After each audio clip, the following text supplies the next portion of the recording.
కొండలు వాడి పైన పెట్టుకుని రౌడీలకు భయపడతామా, ఆకు రౌడీలకి భయపడతామా? మనం లడ్డూలు నాణ్యత తగ్గించేశారు, సైజ్ తగ్గించారు. తిరుపతి ఆధ్యాత్మికతను రక్షించుకుంటాం, తిరుమల పవిత్రతను రక్షించుకుంటాం. కులాలకి మతాలకి భేదం లేకుండా అందరినీ సంరక్షించుకుంటాం. కడాన తిరుమల లడ్డు కూడా నాసి రకం. నాకైతే ఆశ్చర్యం వేస్తుంది. ఎన్ని కంప్లైంట్ చేసినా కడాన వెంకటేశ్వర స్వామి పవిత్రతను దెబ్బతీశారు. ఎన్నోసార్లు చెప్పాం. అక్కడ ఎంత దుర్మార్గంగా ప్రయత్నం చేశారంటే అంత దుర్మార్గంగా ప్రవర్తించారు. కడాన అన్న దానంలో క్వాలిటీ ఆఫ్ ఫుడ్ లేకుండా చేశారు. దేవుని దగ్గర పెట్టే ప్రసాదం అపవిత్రం చేసే విధంగా ఓసారి బాధేస్తుంది. నాసి రకమైన ఇంగ్రీడియంట్సే కాకుండా ఎనిమల్ ఫ్యాట్ కూడా వాడారని, ఏది గీకు బదులు. ఈరోజు స్వచ్ఛమైన గీ తెమన్నాం, ప్రక్షాళన చేయమన్నాం.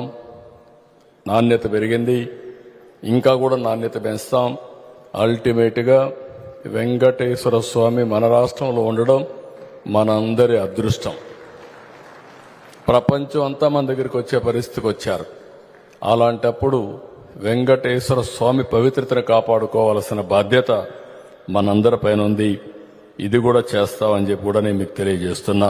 టీటీడీ విజిలెన్స్ లో ప్రాథమిక నివేదికలో ఉందని చెప్పేసి జంతువుల లోన్ వాడని ఆధారాలు బయటపడ్డాయి. అంటే ఎలాంటి విచారణ చేయబోతుంది మీ ప్రభుత్వం? రిపోర్ట్ ఈరోజు బయటకు వచ్చింది. ఏ అధికారులైతే ఆనాడు కేఎంఎఫ్ ని తీసేసి ఎవరెవరికో టెండర్లు ఇచ్చారో, ఎవరు వాళ్ళు ఎందుకు చేశారో, దాని ఇంకా లావాదేవీలు ఎవరు చేతికి ముట్టినాయి, ఆ వివరాలు మేము బయట పెడతాం. అంతేకాదు కొత్త గెస్ట్ హౌస్ కట్టినప్పుడు కూడా అనేక వయలేషన్స్ కూడా గత ప్రభుత్వాలు చేస్తాం జరిగింది. వాళ్ళ మనుషులు కావాలని ఎగ్జామ్షన్లు కూడా ఇస్తాం జరిగింది. ఇట్లా అనేక విషయాలు ఒక్కొక్కటి బయటపడుతుంది. ఇవన్నీ ప్రజల కోర్టులో మేము పెడతాం, మేము వదిలిపెట్టాం. 12వ తేదీన ఒక శాంపుల్ లడ్డూ శాంపుల్ తీసుకుంటే, అంటే చంద్రబాబు గారు అధికారంలోకి వచ్చిన రోజు, ప్రమాణ స్వీకారం చేసిన రోజు, ఈ సమయంలో జగన్మోహన్ రెడ్డి గారు ప్రభుత్వం ఎంపిక చేసిన కాంట్రాక్టరే ఇంకా సప్లై చేస్తున్నారు. ఆ రోజున తీసుకున్న శాంపుల్లో బయటపడ్డ విషయం ఏమిటంటే, లడ్డూలు తయారు చేస్తున్న ఈ ఫ్యాట్లో ఈ అంశాలన్నీ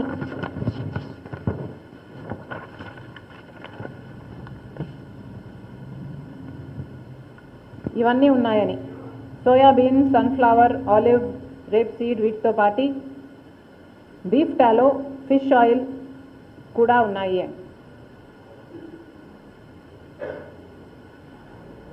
కలియుగ దైవం ఆ వెంకటేశ్వర స్వామి ఆ తిరుమలలో ఉండి ఎప్పుడు జరగని తప్పు ఈ రాక్షస ముండా కొడుకులు,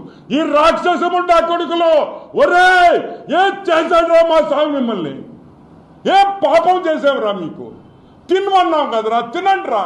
ఆ దేవుడికి కూడా అటువంటి నెయ్యి పెట్టి మాంసాలతో కరిగిచ్చిన నెయ్యి పెడతారంటారా దరిద్రులారా. ఈ పాపం ఈరోజు నేను చెప్తున్నా వినండి, సర్వనాశనం అయిపోతారు నాయళ్ళారా ఎవరెవరు. ఈరోజు నేను చెప్తున్నా ఒకటే, సర్వనాశనం. కైంకర్యాల్లో లోపాలు జరిగినాయి అంటున్నారు కదా, ఎటువంటి కైంకర్యాల్లో ఏ లోపాలు జరిగినాయి స్వామి? చెప్పాను కదా, ఇదే ప్రసాదాల్లో కల్తీ జరగడం అనేది ఒకటి. అది ప్రసాదాలు తిన్నప్పుడు కానీ ప్రసాదాలు చూసినప్పుడు కానీ అది ప్రతి భక్తుడికి అర్థమైపోతుంది. ఇందులో ముందు ఉన్న సువాసన లేదు, రుచి లేదు, పవిత్రత లేదనేది.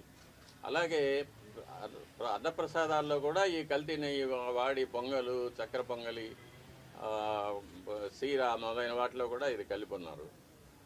ఇది స్వామివారికి మా చేతులతోనే నైవేద్యం చేయవలసిన దురదృష్టం కూడా మాకు ఏర్పడింది.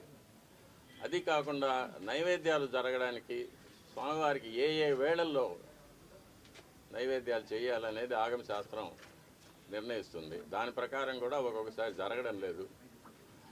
నైవేద్యం చేయవలసిన సమయాన్ని కూడా కుంచి 10 నిమిషాల్లో అయిపోవాలి, 15 నిమిషాల్లో అయిపోవాలి అనేది అర్చకుల మీద ఒక ప్రెషర్ పెట్టడం, త్వరగా ముగించమని చెప్పి వాళ్ళను తరమడం, ఇవన్నీ కూడా జరుగుతూ ఉన్నాయి. ఇవన్నీ కూడా స్వామివారికి జరిగే అపచారాల కిందకే వస్తాయి. సేవలు